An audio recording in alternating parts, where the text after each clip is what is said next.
la table ronde, de nous dire très rapidement quels sont les obstacles majeurs qu'ils ont rencontrés dans leurs expériences de formation ou de sensibilisation au genre. Donc, face à quel type de réticence nous sommes. On discutait justement tout à l'heure avec Sylvie Cromer de l'idée de faire une sorte de vademecum de tous les obstacles, des résistances, des arguments qui sont utilisés pour pouvoir proposer quelque chose de positif par rapport à ça, des solutions. Donc, quels sont les freins, les obstacles que vous avez en votre... On commence comme ça peut-être. Oui, ouais. Bien. Un des principaux obstacles, effectivement, c'est le manque de temps. Je pense que Benoît vient d'en parler, ce qui explique par exemple qu'au niveau des CMA, bien, on ne rentre pas dans le cadre en tout cas de l'IFC parce que 4 jours c'est vraiment... Ah oui, non, c'est un minimum et voilà, donc le cadre proposé est beaucoup trop court et si c'est pour mettre les gens dans une phase de déstabilisation et puis qu'après on les renvoie chez eux sur leur lieu de travail sans avoir pu travailler avec eux, leur ressenti, leur vécu, leur donner des outils pour pouvoir analyser ça, voilà, c'est tout à fait contre-productif et donc voilà, donc ça c'est un des obstacles. Et puis un deuxième obstacle, effectivement, c'est le processus que je viens de vous décrire, ça ne marche pas toujours parce qu'il faut que les personnes acceptent de jouer le jeu de cette déstabilisation. Parfois, il y a un refus du cadre proposé, le participant, participante est acteur, actrice de son savoir, de la construction de son savoir. Non, nous on veut des réponses, on veut des définitions consensuelles, on veut que vous nous donniez des trucs et des astuces pour gérer l'inégalité de genre sur mon lieu de travail. Et ça, effectivement, c'est pas ce que nous proposons, en tout cas nous au niveau des CMA. Donc il y a des personnes qui ne s'y retrouvent pas par rapport à ça. Parce qu'effectivement, c'est un processus qui prend du temps et souvent les personnes sont dans un tel état de questionnement, de désarroi qu'elles veulent des réponses et des solutions immédiates. Et ça, voilà, ça je pense que c'est très, très compliqué. Qu'est-ce que ça représente? Je sais pas, tu peux donner un peu une proportion? Ça représente une grosse proportion des gens ou c'est inégal suivant les formations? Ou bien tu as toujours un petit noyau d'irréductibles? Alors, pour chaque formation, on peut dire qu'il y a 1 ou 2 personnes soit qui refusent d'entrer dans le jeu et donc qui vivent la formation mais chaque fois avec du recul en disant oui mais c'est quand même la faute à la société, oui mais c'est parce que j'étais à l'école comme ça, oui c'est parce que ma maman me l'a dit, enfin voilà, et donc à un moment qui reste toujours comme ça en recul par rapport à ce qu'elle porte vraiment, et donc ça arrive régulièrement. Et puis il arrive aussi qu'il y a des personnes qui quittent la formation, c'est-à-dire que la formation se déroule en 2 temps et qui partent, qui ne reviennent pas parce que voilà, elles nous disent voilà, moi je suis pas venue pour ça, je suis pas venue pour me remettre en question, je suis pas venue pour parler de moi, et donc voilà, donc je ne reviendrai pas. Donc ça veut pas dire que le processus, en tout cas moi je le vis comme ça veut pas dire que le processus a échoué, peut-être qu'il prendra plus de temps, peut-être que c'était pas le bon moment, voilà, chacun vient avec ce dont il est porteur. Et on fait ce qu'il peut, et donc effectivement il y a des personnes qui disent moi là maintenant c'est pas possible. Voilà. Je vais en citer quelques-uns, obstacles, donc sans les hiérarchiser du tout, ça c'est un petit peu en vrac. Alors déjà, à travers ce que je vous ai présenté, moi dans ces modules, on touche en fait déjà, on s'aperçoit en priorité des personnes qui sont déjà un peu sensibilisées, plus ou moins. Ce qui veut dire, quand je dis ça, c'est que le module est obligatoire, mais il est optionnel à l'intérieur de l'obligation, donc tout le monde n'est pas touché. Et tant qu'il n'y aura pas une formation obligatoire pour tous les enseignants et enseignantes, on ne touchera pas tout le monde.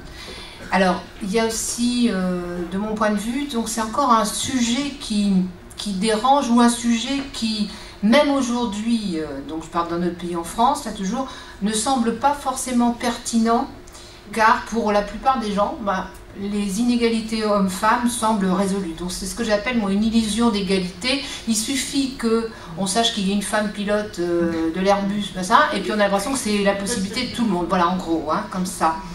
Alors, un petit peu le problème que soulevait Benoît aussi, c'est que c'est vrai que alors la gestion de temps est terrible parce que nous, c'est forcément concentré dans les modules, j'entends. Hein. Et donc on concentre plein d'exemples et on nous dit à la fin mais non mais c'est trop gros, là ça fait tout en même temps, donc il y a quelque chose qui ne va pas.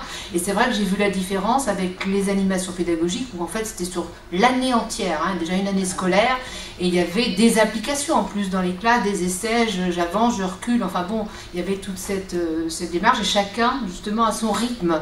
Hein. Alors ça...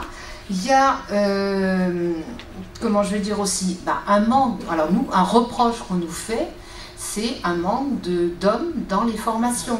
Alors moi, les premières années, j'avais réussi à trouver un conseiller d'orientation qui venait nous présenter justement la diversification des métiers en Basse-Normandie, et puis après, pour des problèmes de disponibilité, enfin, etc. Après, j'ai essayé d'avoir des collègues hommes EPS, par exemple, mais pareil, bon... Enfin, c'est pas facile, on nous le reproche, donc nous on répond, vous nous en trouvez, puis on est prêt à tout, mais bon, c'est vrai qu'il y a un manque à ce niveau-là.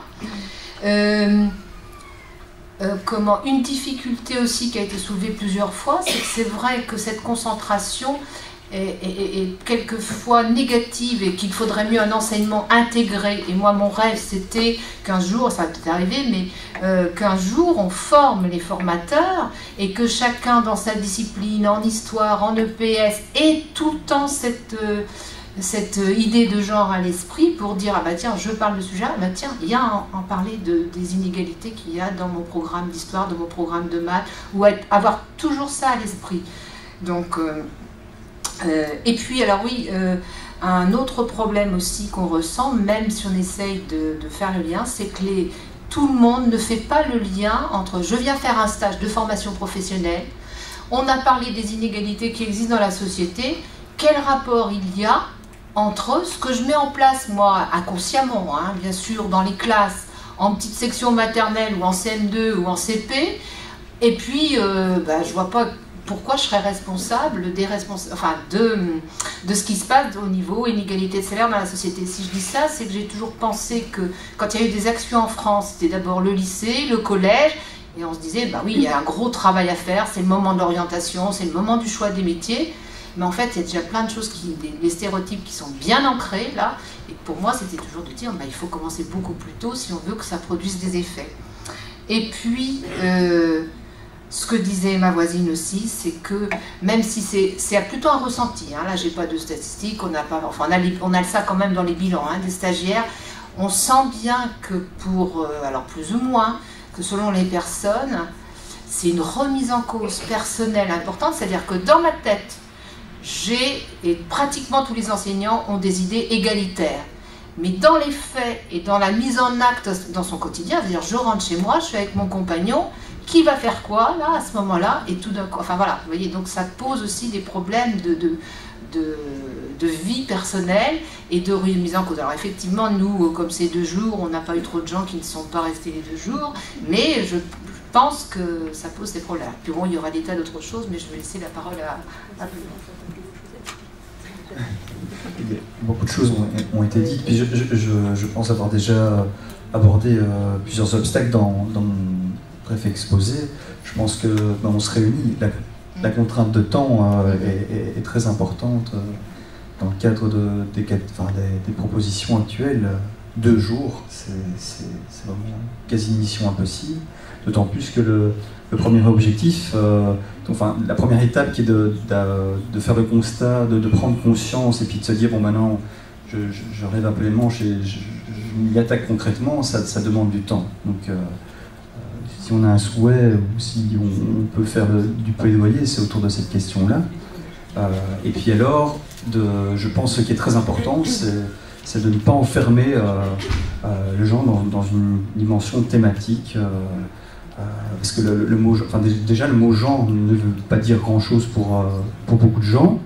Je pense que c'est très important de faire reconnaître l'importance d'intégrer la dimension genre au niveau des disciplines.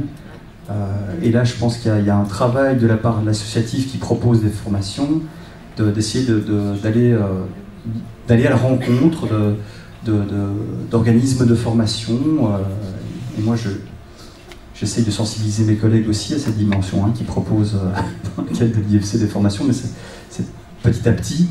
Mais donc, ce que je voulais dire, c'est de contacter d'autres organismes de formation ou de formateurs indépendants pour voir qu'est-ce qu'il y a peut-être moyen de faire ensemble et d'arriver avec des projets un peu plus forts.